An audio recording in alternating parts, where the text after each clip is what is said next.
حنیف قریشی مکر و فریب کی بھی کوئی حد ہوتی ہے. 3 سال سے قائد محترم کا چیلنج موجود تھا اور چیلنج ہم نے تمہارے بیان پر دیا تھا. عدالتوں میں جانے کا دعویٰ تمہارا تھا. تمہیں ایک دعوت دی تھی کہ عدالتوں میں جانے سے پہلے آؤ نا ادھر, سپریم کورٹ میں جانا ہے تو جاؤ ادھر, مقابلہ کرو, فیس کرو. 3 سال تم نظر نہ آئے. تم ایسے غائب ہوئے جیسے گدھے کے سر سے سینگ غائب ہوتے ہیں. جب میں جیل میں بند تھا اور عدالتوں میں مناظرے کی بات کرتے تھے, جب میں جیل میں بند تھا اور عدالتوں میں مناظرے کی بات کرتے تھے, میرا چیلنج ہے شرک سے غرب تک آؤ سپریم کورٹ میں, گستاخی ثابت کرو تو میرا سر اترواؤ, ورنہ سارے 80 کوڑے کھاؤ. تمہارا یہ مطالبہ کرنا جبکہ تم سن چکے ہو کہ 3 مہینے تک کسی طرح کی کوئی ملاقات نہیں. پچھلے 3 سالوں تک تم کہاں غائب تھے جب دن رات تمہارے اوپر یہ تلوار لٹک رہی تھی؟ اور آج جب سارے حالات کا جائزہ لیا, جلالی صاحب تو اتنے حساس نوعیت کے زیر علاج مراحل میں ہیں, تو لہذا کوئی جواب نہیں آئے گا تو ہماری دال گل جائے گی. اور اپنے نمائندے کو انہوں نے لکھ کر دیا ہے کہ اس کی فتح شکست میری فتح شکست ہے. تو کن اصولوں کی بنیاد پر تم کہتے ہو کہ بات نہیں ہوگی؟ تو جناب ہمت کریں, میرا سامنا کرنے کے لیے تیاری کریں, بھاگنے کے لیے راہ نہ اپنائیں. آپ کے لیے تو مسئلہ آسان ہو گیا. 26 دسمبر کو مناظرہ ہو کر رہے گا. ہم سب سے پہلے تو اس کے بیان کا خیر مقدم کرتے ہیں اور اسے داد دیتے ہیں کہ شکر ہے اسے محسوس ہوا کہ ضربیں بہت شدید لگ چکیں, اب مناظرے پر بیان دینے کے سوا کوئی چارہ نہیں, اور اسے بالآخر حتمی بیان جاری کرنا پڑا. حنیف قریشی آخر میدان میں آیا کیوں؟ اس نے تو چمن زمان کو چھوڑا تھا کہ وہ میری جان چھڑا دے گا, لیکن چمن زمان نے ان سب کو ایسا پھنسایا ہے کہ اب ان بیچاروں کو خود ہی کوئی نئے بہانے تراشنے پڑے کہ کسی طرح ہم نکل جائیں. لیکن پرانے سارے بہانے ہیں کیس کو ازبر, نئے بہانے بناؤ کہ مناظرہ آیا ہے. اب تو کوئی اور بہانے بنانے پڑیں گے, یا آپ کے پرانے بہانوں ان سے ہم اچھی طرح آشنا ہیں, کسی طرح بھی آپ کو بھاگنے نہیں دیں گے. چمن زمان نے جو میرا جواب لکھنے کی کوشش کی, اس میں ایک قاعدے پر اس نے اپنے سارے سوالوں کا جواب رکھا, حالانکہ وہ قاعدہ ہی غلط بیان کر دیا, تو لہذا سارے سوالات اسی طرح باقی ہیں. وہ فیل ہوا اور فیل ہوتے ہوتے وہ اپنی تحریروں میں یہ لکھ گیا جس پر میرا بنیادی نقطہ تھا کہ سیدنا تاجدار گولڑا پیر مہر علی شاہ صاحب رحمۃ اللہ علیہ جب یہی الفاظ سید عالم صلی اللہ علیہ وسلم کے لیے استعمال کر رہے تھے, گستاخی تھا کہ نہیں تھا؟ چمن زمان اپنی تحریروں میں لکھ کر دے گیا کہ جناب بالکل گستاخی ہے اور میں گستاخی کہنے سے نہیں رکوں گا. وہ تو حضور تاجدار گولڑا سیدنا پیر مہر علی شاہ صاحب کو گستاخ, مرتد اور ہر طرح کا معاذ اللہ بدبخت ثابت کر کے گیا ہے. اس وجہ سے اب حنیف قریشی صاحب کو میدان میں آنا پڑا. تو یہ جناب کی بنیادی مجبوری بنی کہ جناب نے جو چلا ہوا کارتوس چھوڑا تھا اس نے کیا گل کھلانے تھے, یہ تو ان کو پہلے ہی اندازہ ہونا چاہیے تھا. خیر, اب حنیف قریشی تو میدان میں اترنے سے پہلے ہی بھاگ گیا. چیلنج تو یہ تھا کہ آپ نے چیلنج ایکسیپٹ کرنا ہے اور مناظرہ کرنا ہے, اور آپ نے جس طرح کا بیان دیا یہ تو مناظرے سے فرار کا بیان دیا کہ میں نے یہ راہ اختیار کی ہے فرار اختیار کرنے کے لیے.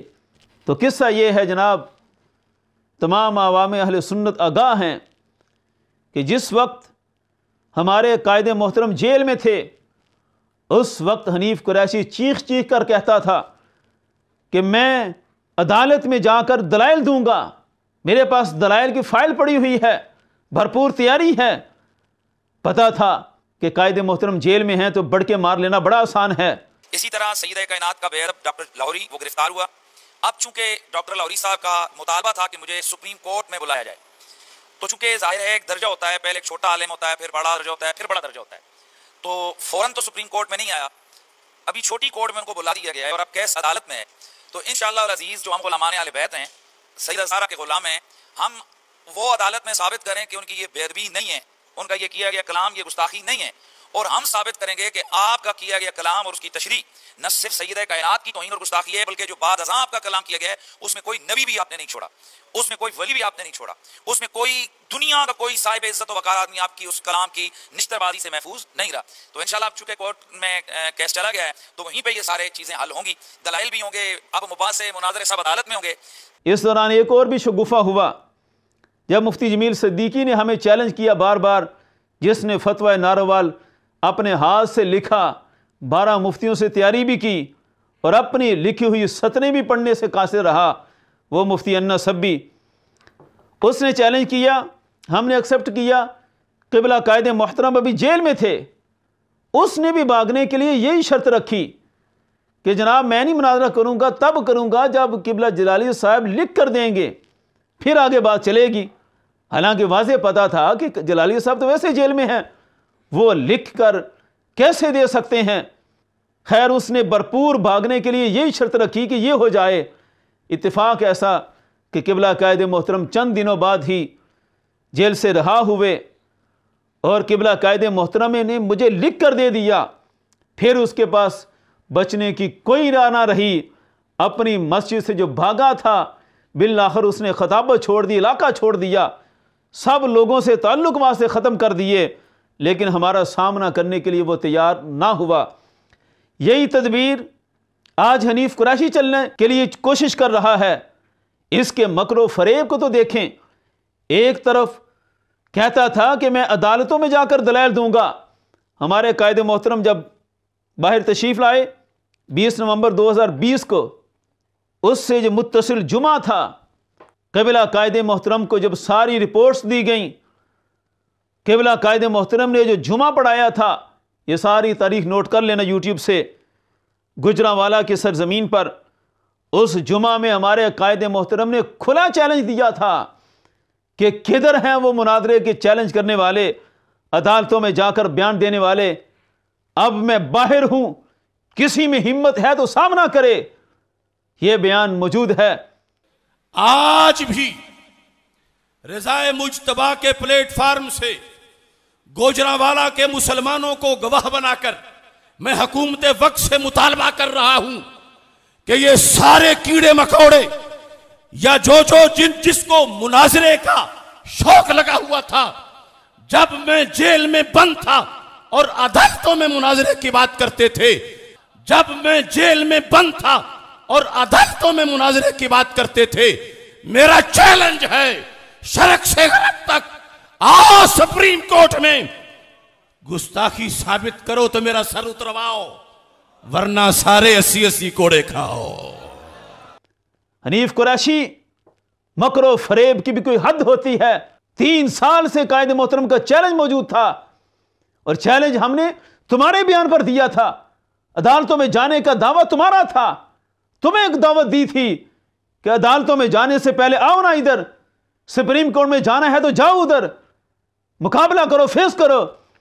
3 سال تم نظر نہ آئے، تم ایسے غائب ہوئے جیسے گدھے کے سر سے سینگ غائب ہوتے ہیں۔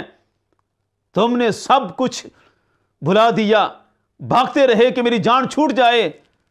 آج جب تمہاری دم پر دوبارہ پاؤں آیا اور تمہیں اس قدر شدید ضربیں لگیں کہ اب تمہارے لیے بچنے کی کوئی راہ نہ ملی، چمن زمان جس چلے ہوئے کارتوس کو تم نے چھوڑا تھا، وہ تم سب کو ہی کافر و مرتد بنا کر بھاگ گیا۔ ظاہر بات ہے تم تاجدار گلڑا کو ولی کامل مانتے ہو، اور وہ اپنی تحریروں میں حضور تاجدار گلڑا کو گستاخ مرتد تک ثابت کر چکا ہے۔ اب جب کوئی راہ نہ بچی تو تم نے یہ بہانہ تراش لیا کہ حضور قائد محترم کیونکہ زیر علاج ہیں، تو یہ میرے لیے بڑا آسان بہانہ ہے کہ 48 گھنٹوں کے اندر اندر وہ اعلان کریں۔